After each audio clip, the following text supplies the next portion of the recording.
I was already in it when I started talking trash.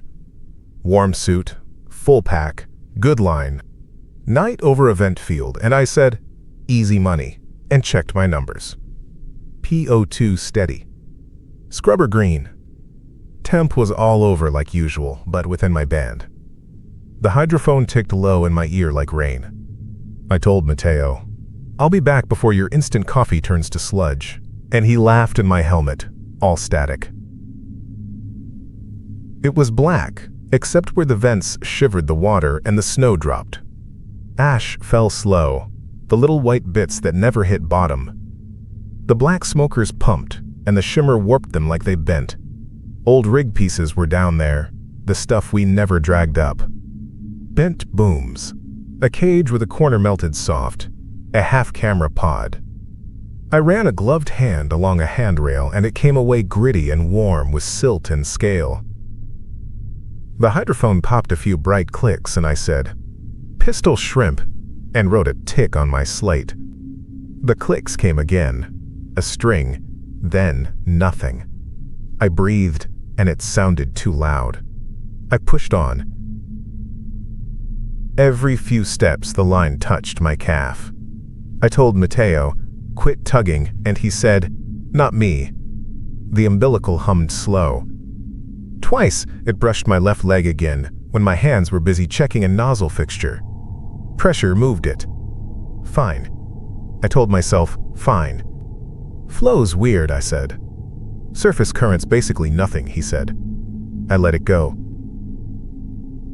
I passed a camera housing we lost last month. I swore when I saw it. There was a melted gouge along the side. It ran smooth and glossy like glass, not mechanical. You see this? I said. I held the helmet light and pushed the ROV to see. The pilot said, your angle's bad. The feed stuttered, and I remembered why we wrote off that unit. I still swore it didn't look like that before. I told myself maybe it was in hot plume too long and got soft. I knocked it with my knuckles. It sounded thin. I kept on toward the big smokers. The ground out there wasn't flat.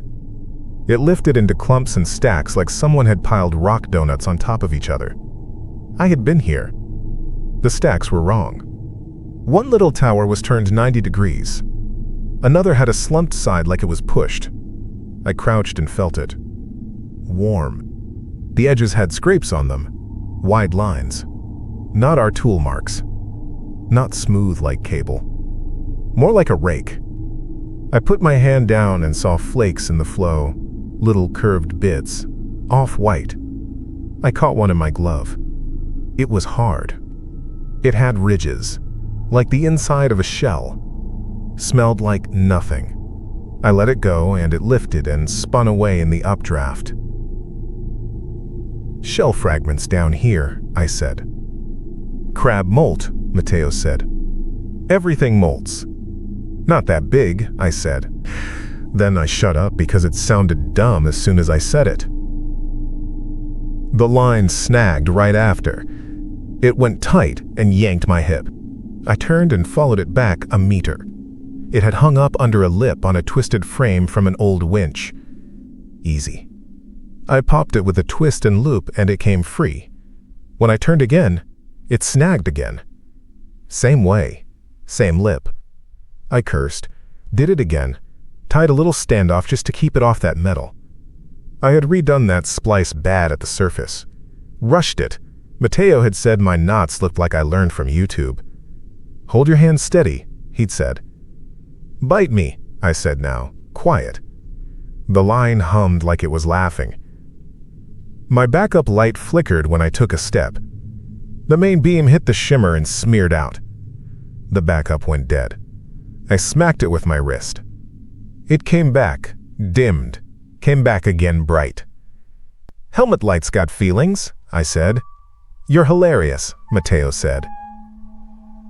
Hydrophone picked up the clicks again. Not random. Right in my ear. Closed like something small on the frame. Click, click, click. Pause. Click, click, click, click. I stopped. Hear that? I said.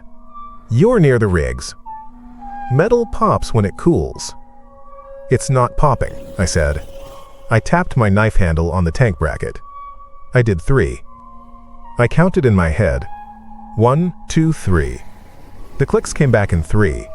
I did 5 slow. 1, 2, 3, 4, 5. 5 came back. The same spacing. I stood there a second with my hand on that bracket. I felt my heart in my fingers. Someone else down here? I said. Don't be an ass, Mateo said. It's shrimp. I went on. It got warmer in pockets. A small surge rolled my suit, and my ear went hot from the suit water moving. I felt it through the glove when I touched a rock, and my finger pads stung. I moved left, then right. It was like stepping through invisible fog banks, but hot. The vents had shifted. That happened. It was normal. I told myself that. I moved between 2 stacks and looked up through the ashfall. A little burst of bioluminescence went off out in the dark, blue-green dots like someone spilled soda. The dots traced a curve and a line like something big had turned and brushed a swarm. I froze and watched them die to black. ROV, get me that angle, I said. The pilot said, hold.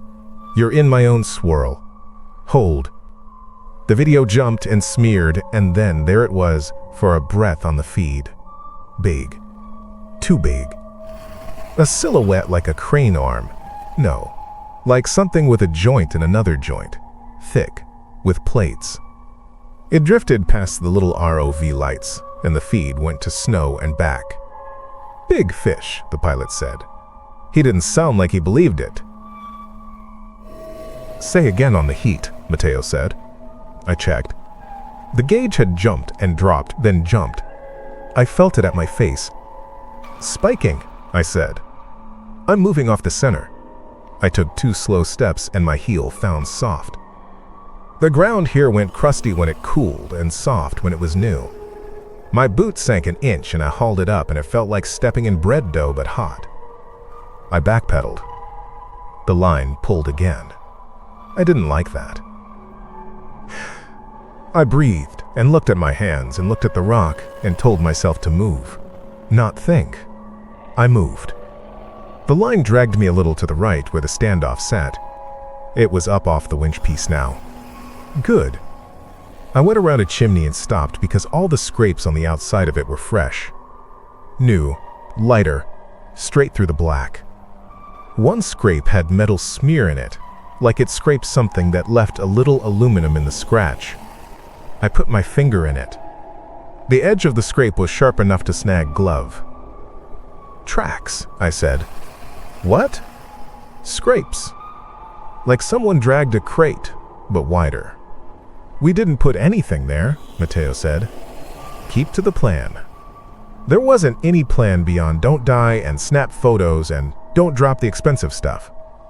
I was in the wrong head to joke about it. I took pictures anyway. The flash made the ash swirl and it looked like snow over a road. I followed the scrapes around the back of the chimney. I saw more flakes in the plume, bigger now. Some fell back down like confetti then spun up. The hydrophone clicked from the left. 242. I did 2 with my knife handle before I thought about it. The answer came 2. Then quiet. The ROV came over my shoulder like a little dog and held position. Hold, the pilot said. He pushed forward into the shimmer like he wanted to look under the lip of the vent. The feed bumped and froze and came back. In the freeze frame there was a shape like a face but not a face. Layers. It was nothing, then it was gone. Lose the hero moves, I said. Get above me. Copy, he said, thinner. The clicks came from up and left. Not on my line. On the metal. A light rasp, like something touched the broken frame I'd been fighting with. Then the rasp ran along it, long and slow, almost like someone drew a line. My teeth hurt. The heat pushed again. It came like a breath. My visor fogged at the corners and cleared. My mouth tasted like pennies. "You got a flare," Mateo said. "I'm seeing seismic. Micro only. You got a flare." "I'm moving," I said. I moved. I put my glove out to check the edge of one small pit. It had been a smoker. It was quiet now. Just black around the lip. The black isn't color down there. It's particles. It sticks to everything. It came up in a little sigh, and I felt the tiniest suck. Clicks. 3, 3, 3. I did nothing. 3 again. I looked straight into the shimmer where the big stack was. The smoke pulsed. It went dark, then lighter, then dark again. There was a timing to it. My own breath matched it without me choosing. Then the vent kicked hard, just a beat, and the light from the ROV swung across. The shimmer became glass for a second. In that flat second, I saw it. A claw, not like our grabber. Not smooth. Big plates set into each other. Little spikes along the edge like file teeth. Wet. It held itself still, and the flow rolled over it. Behind it was an eye, but not one. Layers. Stacks of lenses like a barrel. It looked at me, and it knew I was a thing that looked back. I went cold in the heat. My skin under the suit went tight, and I thought, stupid, that I should not show my back. "Mateo," I said.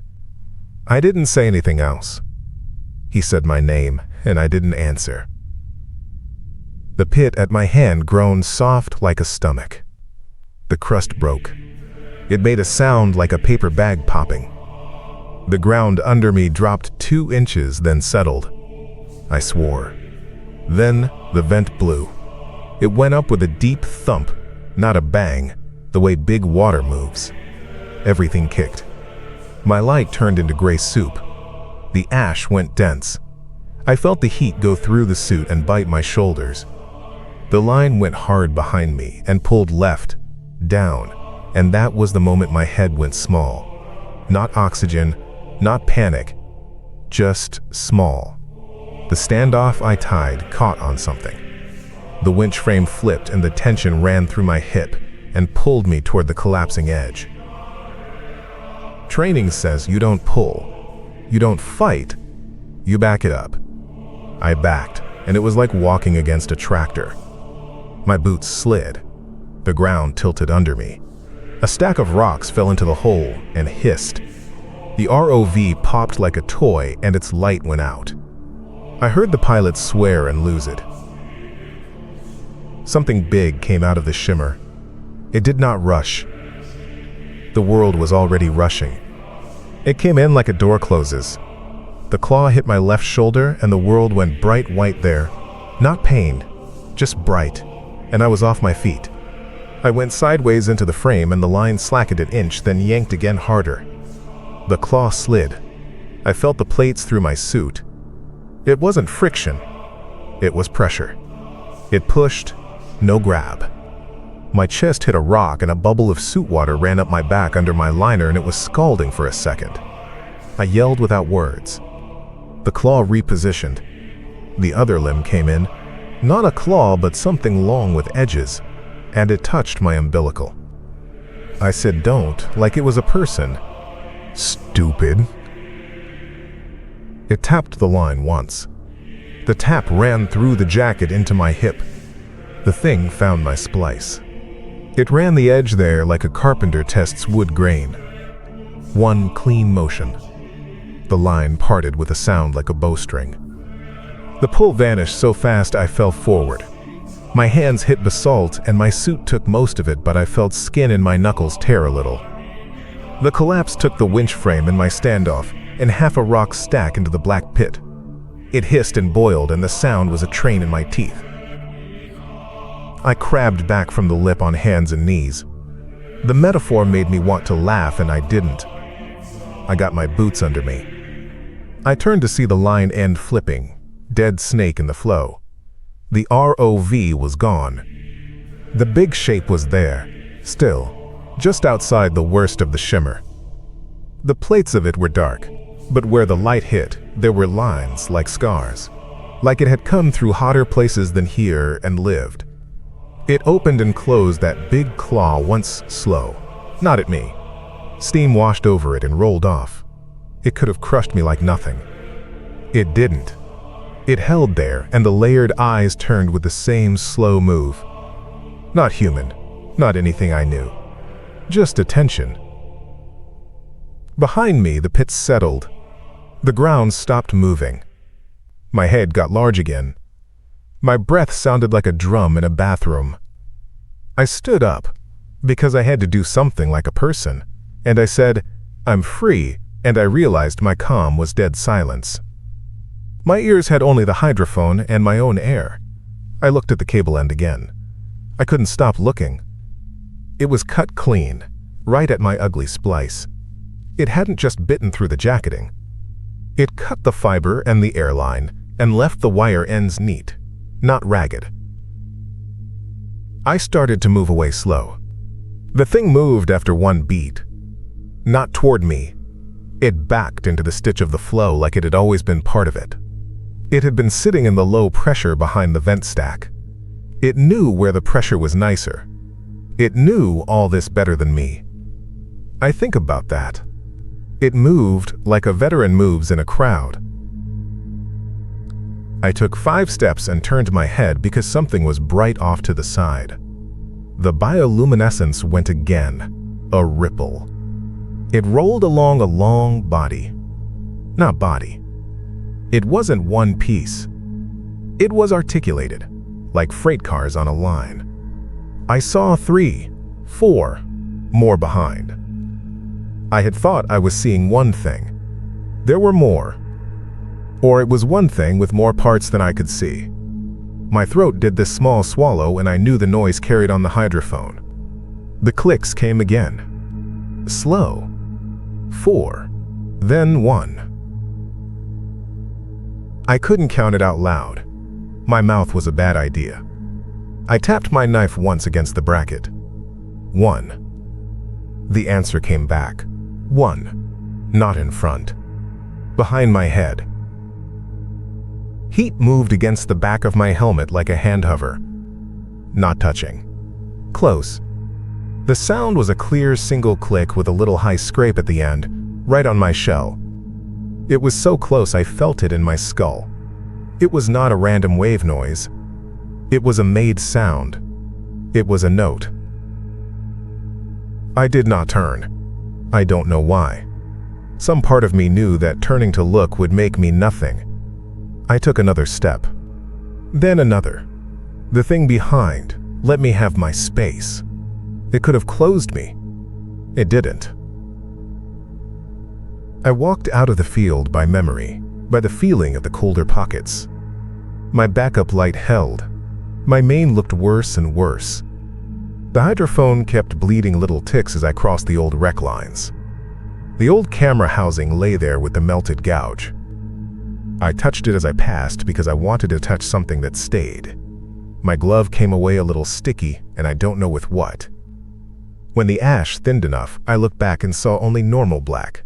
Only pixels of plankton. Only vent smoke. Nothing that big is ever there when you point a light at it. Back at the bell, I banged 3 times so hard I hurt my hand. They pulled me in like I was dead. Everyone's faces were wrong. They yelled about the line, and the ROV and the heat spike. I couldn't hear right away.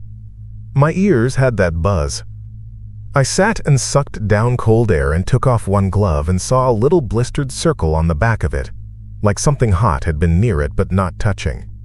I felt the back of my helmet, and there was a spot there, smooth, where the mat was melted shiny in a clean half moon. Mateo said, "How'd you cut free?" And I said, "I didn't," and he looked at me like a fish looks. We checked the cut later. It made the engineer swear without any joke. You couldn't have made it cleaner with a tool. It was right at my bad splice, like somebody chose it. I started to say I did the clicks, and it clicked back. But the look Mateo gave me stopped it in my throat. He didn't want to hear it. You want a last thing? When I undogged the helmet, before the hiss went and before the light in the bell felt normal, there was one small click from right behind me. One. Not the hydrophone. Not the radio. Just there, inside the metal, like a fingernail on the shell. Like it marked me. Like it said I belonged to something, or I got a pass. I don't know which one is worse. I don't know why it helped me and cut me free and let me walk, and why it made sure I knew it could have done the other thing. I still hear that single click when I bend my head at night. I don't tap back. Not anymore.